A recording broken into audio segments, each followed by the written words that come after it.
नमस्कार, मैं हूं श्वेता सिंह और आप देख रहे हैं आज तक। बिहार में कोई ऐसी वैसी जीत नहीं, एक ऐसी जीत जिसके बारे में कोई सोच भी नहीं सकता था। पर जो लोग इसके किरदार हैं, यानी कि man of the match, man of the series, या यूं कहें कि पूरी की पूरी टीम, तो इस समय उस टीम को जो लीड कर रहे थे, यानी बीजेपी के बिहार के प्रभारी धर्मेंद्र प्रधान जी हमारे साथ हैं। बहुत स्वागत है। नमस्कार श्वेता जी। और बहुत सारी शुभकामनाएं आपको, बहुत धन्यवाद। मतलब मेनी कांग्रेचुलेशंस, बधाई। आंकड़ा आप कभी देते नहीं है धर्मेंद्र जी, आप बहुत नाप तोल कर राजनीति में भी बयान देते हैं, पर ये जो अप्रत्याशित सीटें आ गई, सोचा था आपने? इसको हम देख पा रहे थे।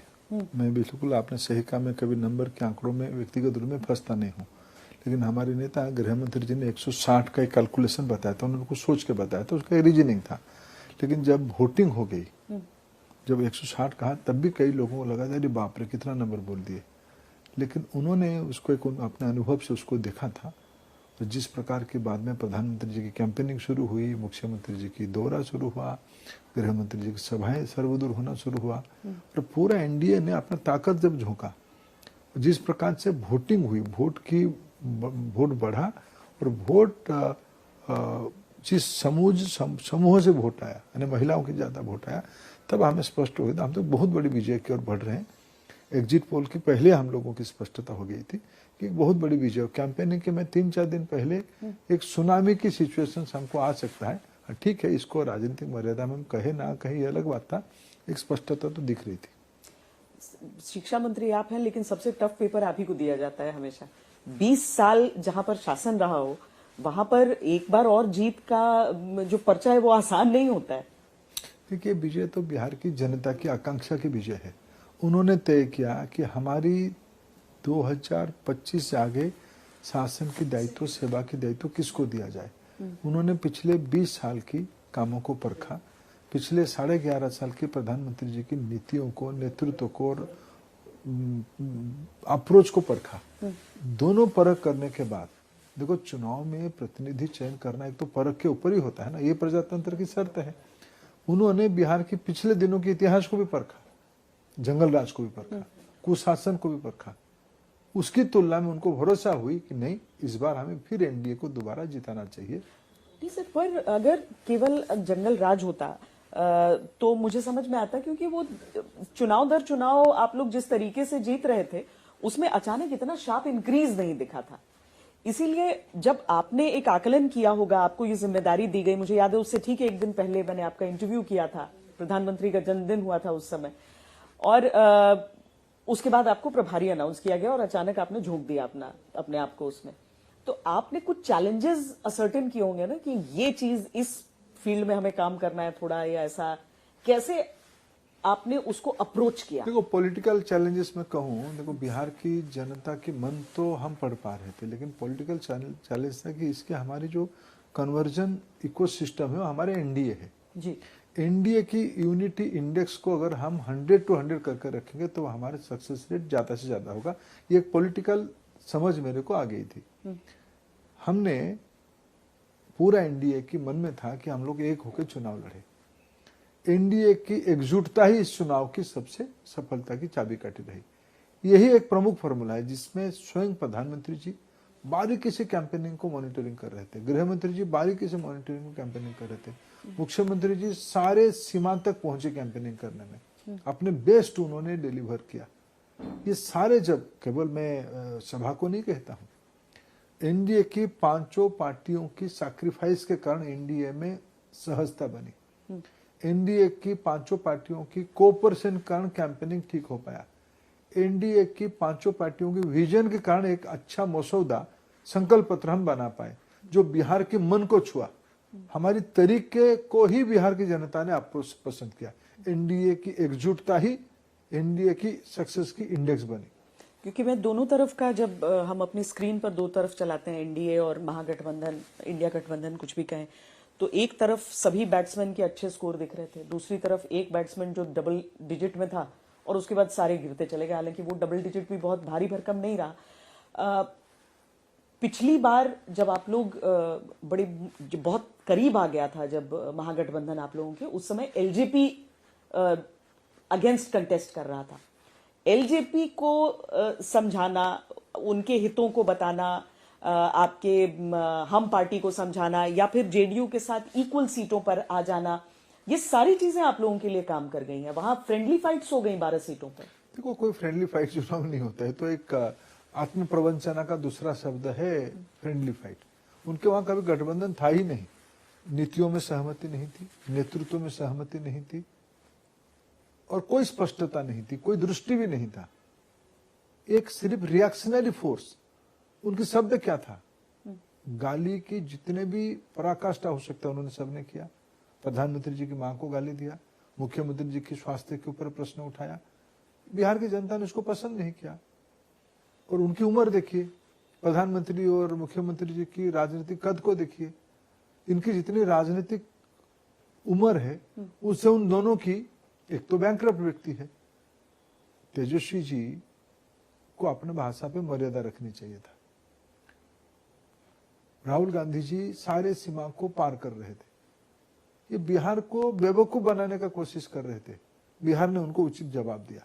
आपको लग रहा है ये वोट चोरी का मुद्दा आगे बढ़ेगा? क्योंकि राहुल गांधी भी बोल रहे हैं, अखिलेश यादव की तरफ से ये बात बोली जा रही है।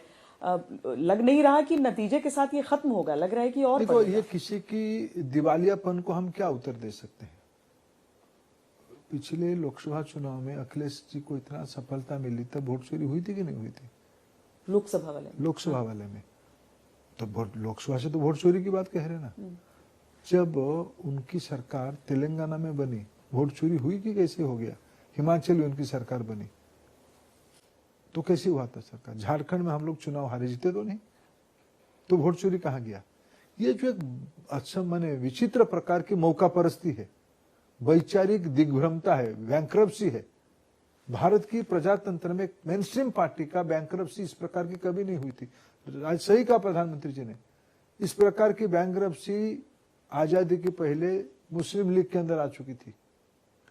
उस मानसिकता में पेरू में जाकर भारत की व्यवस्था को गाली देते हैं, एक हाथ में संविधान लेके घूमते हैं और संविधान प्रदत्त संस्थाओं को पानी पी पी के गाली दे रहे, देश के अंदर गाली दे रहे, देश के बाहर दे रहे, गाली देते देते भारत को भी गाली दे रहे हैं। पर कोई तरीका आपको लगता है कि आप उनको आश्वस्त कर पाए कि नहीं, सब कुछ फेयर है, ट्रांसपेरेंट है? हमें क्या आश्वस्त करना है? जनता ने आश्वस्त करवा दिया। जनता की वोट है, उनके थोड़ा भी नैतिकता होती, थोड़ा भी रेस्पॉन्सिबिलिटी, जिम्मेदारी होते, तो इस प्रकार की व्यवहार। पराजय हमने भी किया, हमने लंबे समय तक पराजय में रहे, पराजय को पचा नहीं पाते। ये एक मानसिकता है, ये एक रोग है, सामंतवादी लोग हैं, मेरे ही खानदान है। मैं तो उल्टा आज कह रहा हूं, प्रधानमंत्री फिर एक बात सही बात कर, कांग्रेस पार्टी के अंदर बहुत लोग हमको भी मिलते हैं, बहुत अच्छे लोग भी कांग्रेस पार्टी में है। सब तो कोई शत्रु तो नहीं ना प्रजातंत्र में। यही कारण तो नहीं है कि प्रधानमंत्री ने कहा कि कांग्रेस एक बड़े विभाजन की तरफ बढ़ सकती है? वो खुला दिख रहा है। श्वेता जी, आप जाके अभी यहां से जाके 5 कांग्रेस के नेताओं को फोन करो, प्राइवेटली आपको क्या बताते हैं। बोले कौन से नेताओं? कांग्रेस पार्टी का आप जानते हो उन लोगों के नाम। कांग्रेस पार्टी की प्रमुखों की क्या मजबूरी है इस दिवालियापन को साथ देना। उनको मुबारक है, हम क्या कर पाएंगे? आपको जब मैंने कहा कि सबसे टफ पेपर आपको मिलता है, आपको 2010 में बिहार में सहप्रभारी थे आप चुनाव के, अगर मैं गलत नहीं हूं, और उस समय ही वो इतिहास रचा गया था जिसका इतिहास अभी तोड़ा है आप लोगों ने। तो मतलब ये डिस्टिंक्शन वाला परसेंटेज का आप, एक शब्द है, समय बड़ा बलवान। हाँ। समय की चक्र कभी कभी नई नई परिस्थिति के साथ कुछ पुराने चीजों को याद भी दिलवाता है। तब भी 200 पार था, अभी भी 200 पार है। तब भी एनडीए का सफलता मिली थी, अभी भी एनडीए का सफलता मिली। अमित शाह जी को चाणक्य कहा जाता है इधर का, आपने भी रणनीति अपनी बुनी है। असली चाणक्य कौन है बिहार का? बिहार की चाणक्य बिहार की जनता ही है। निर्णय कौन क्या? प्रजातंत्र में निर्णय कौन करता है? निर्णय प्रजातंत्र में जनता ही करता है, निर्णय उसकी है। हम तो उसकी प्रेरक होते हैं, हम उसके तो उससे प्रभावित होकर काम करने वाले लोग होते हैं।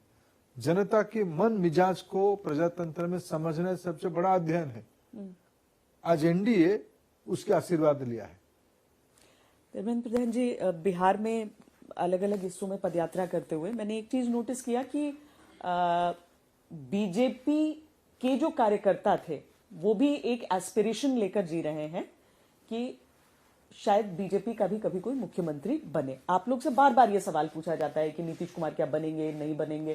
पहले आपके विरोधी लड़वाने के लिए भी पूछते रहे आपको, अब बहुत लोग जिज्ञासा में भी पूछते हैं कि सच में वही रहेंगे या विधायक दल किसी और को चुन लेगा, बीजेपी सबसे बड़ा दल बन गया है। तो क्या बीजेपी के कार्यकर्ता का वो एस्पिरेशन रियलिस्टिक है? देखो, हमने फिर एक बार मैं दोहराना चाहूंगा कि हमने पिछले 30 साल से बिहार में एनडीए की संचालन कर रहे हैं। 1996 से 2025 हो गया, लगभग 30 साल एनडीए की सरकार। आज ही प्रधानमंत्री जी ने अपने देश को संबोधित करते हुए उन्होंने बधाई दिया एनडीए के असंख्य कार्यकर्ताओं को। ये विजय एनडीए की है, उसमें बीजेपी भी है, जदयू भी है, एलजेपी भी है, हम भी है और आरएलएम। पांचों पार्टियों की कोई बड़ा कोई छोटा नहीं है, सब लोग बराबर की हैं।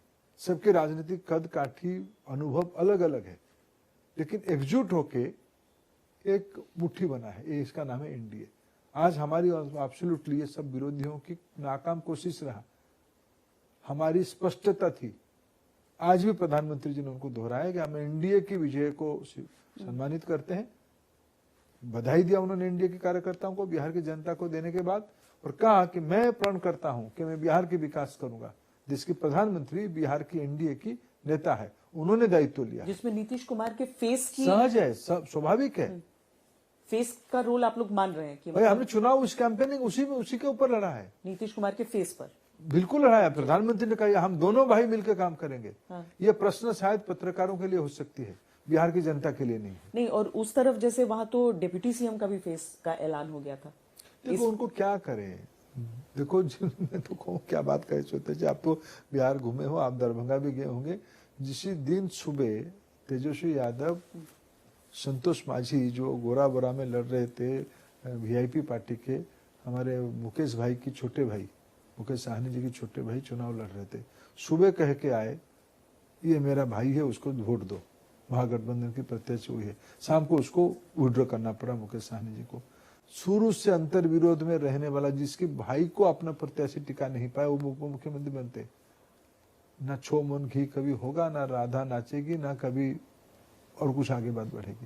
ये तो मुंगेरी लाल के हसीन सपने ही थे, बिहार की जनता ने उनको कभी स्वीकार नहीं किया। आज प्रधानमंत्री गमछा हिलाते हुए आए थे, गर्दा उड़ा बिहार की जनता ने गर्दा उड़ाया, तो मुख्य प्रधानमंत्री जी उनको गमछा हिला के आप भी सीख कर आए हैं बिहार की भाषाएं कुछ। मैं तो बिहार का हिस्सा ही हूँ, उड़ीसा बिहार तो 1936 तक एक ही था। बिल्कुल। हालांकि मैं तो यही सोच रही थी कि मतलब सम्राट अशोक ने कलिंग में जीत हासिल की कि नहीं की पता नहीं, लेकिन कलिंग ने मगध की रणनीति बना दी कम से कम इन चुनावों में। देखो ये बिहार की विषय नहीं है। प्रधानमंत्री जी ने कहा है कि जब तक पूर्वोदय नहीं होती है, मैं तो व्यक्तिगत रूप में मैं पूर्वी भारत से आता हूँ, मैं देश की सभी प्रधानमंत्रियों के प्रति पूर्वी भारत की ओर से कृतज्ञता ज्ञापन कर रहा हूँ, आभार प्रकट कर रहा हूँ। लेकिन मैं विशेष आभार प्रकट करता हूँ प्रधानमंत्री नरेंद्र मोदी जी को। उन्होंने जितनी प्राथमिकता पूर्वी भारत को दिया है, किसी ने नहीं दिया। उन्होंने स्पष्ट रूप में कहा, लाल किले के मंच पे कहा, पार्लियामेंट के अंदर कहा, और पूर्वी भारत में घूम घूम के कहा, जब तक पूर्वी भारत विकसित नहीं होगा तब विकसित भारत की कल्पना असंभव है। इसलिए पूर्वोदय फोकस किया है। आज पूर्वोदय में प्रधानमंत्री जी की सबका साथ, सबका विकास, सबके लिए प्रयास, सबके विश्वास जीतने की काम की एक साकार योजना बन रही है। आज उड़ीसा में एनडीए की, बीजेपी की सरकार है, बिहार में एनडीए की सरकार है, हम झारखंड में एक प्रमुख राजनीतिक ताकत है। आने वाले दिनों में बंगाल की दायित्व आएगी चुनौती सामना करने की। बंगाल का बड़ा दायित्व, एक सीट का तो आपने निभाया था, नंदीग्राम। मतलब किसी को नहीं लग रहा था कि ममता बनर्जी अपनी सीट से हार जाएंगी, आप उस सीट के भी प्रभारी। नंदीग्राम की लोगों ने हराया, मैंने नहीं हराया। नंदीग्राम की तो प्रभारी एक कैटलिस्ट होता है, मूल केमिस्ट्री बनती है लोगों की। तो बंगाल का मूड अलग देख रहे हैं आप? बिल्कुल, बंगाल में इस बार भी, पिछले बार भी परिवर्तन की मूड था। हमारी राजनीतिक संगठन को और मजबूती देना हमारी दायित्व बनता है। ममता बनर्जी एसआईआर के विरुद्ध लग गई हैं पूरी तरह से, संविधान के विरुद्ध है, वो देश की व्यवस्था के विरुद्ध है। अपने सत्ता मोह में वो देश को कुछ भी करने के मूड में। आज का दिन खैर बिहार की जीत का दिन था। बहुत बहुत आपको बधाई उस जीत के लिए। और हम उम्मीद करते हैं कि जल्दी अब शपथ ग्रहण का डेट और क्या बाकी जो साथी पार्टियां हैं उनको, क्योंकि एक उसका हिस्सा आपकी चुनौती का पूरा हो चुका है, एक हिस्सा अभी आगे बाकी है। बहुत बहुत धन्यवाद हमसे बात करने के लिए। देश और दुनिया की बाकी खबरों के लिए देखते रहिए आज तक।